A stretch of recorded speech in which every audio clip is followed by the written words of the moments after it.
ခွဲချမ်းစိတ်ဖြာပါ စိတ်ဖြာခြင်းနံပါတ်6ဟုတ် အဲ့လိုမျိုးပေါ့ဖတ်တခုကိုဖတ်ပြီးတဲ့အခါမှာ analyze လုပ်ကြည့်အောင်ပေါ့ခွဲချမ်းစိတ်ဖြာကြည့်အောင်ခုနကနလာပြောသလိုမီတာကိုရှာသူ့အဖိုးရဲ့ diary ဖတ်ပြီးတော့ဒါဆိုခွဲချမ်းစိတ်ဖြာကြည့်လို့ဒါဖြစ်နိုင်ခြေရှိမရှိ နောက်တစ်ခုနဲ့တိုက်အောင် တိုက်ကြည့်ဒါပေါ့အဲ့လိုမျိုးပေါ့ဒါတွေကလုံးတင်လုံးထိုက်တယ်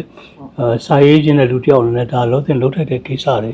ဖြစ်တယ်အဲ့တော့စာရေးခြင်းတယ်ဆိုလို့ရှိရင်ကျွန်တော်တို့ကစဆုပါမယ်စဆုခမှာပဲစဆုခမှာပဲကင်္ဒရာနဲ့စကားပြောကင်္ဒရာပြောတဲ့အကြောင်းအရာကိုနားထောင်ရင်းနဲ့ပဲသူပြောတဲ့ကျွန်တော်မှပြုတ်ပြီးပေါ်ပညာသင်တဲ့သမီးကပါပြောတဲ့ပါလာရင်ဘယ်မှာတော့ဘယ်လိုနေလဲဘာပညာသင်နေတာလဲစသဖြင့်ပေါ့နော်ကိုက ဒီချက်ပေါ်နေတာ ပေါ်နေပြီအဲ့လိုမျိုးပေါ့စာရေးခြင်းလို့စဆုပါမှာစဆုမှဆိုဇလန်းနေရမှာဟုတ်ကိုဇလန်းနေပဲရေးလို့မရဘူးလေမရဘူး ဒါကြောင့်ဆရာတော့မှတ်စုထုတ်ပြရတယ်ခွဲချမ်းစိတ်ဖြာခြင်းဆိုတာကိုတွက်ကပ်ပြီးထုတ်လိုက်တယ်နော်ထုတ်တယ်ဒါမဲ့ဒါကိုထုတ်ပြီးသားဟာကိုဒီကဖတ်မိပြီးခွဲချမ်းစိတ်ဖြာတာလုံးဝ ဟုတ်တယ်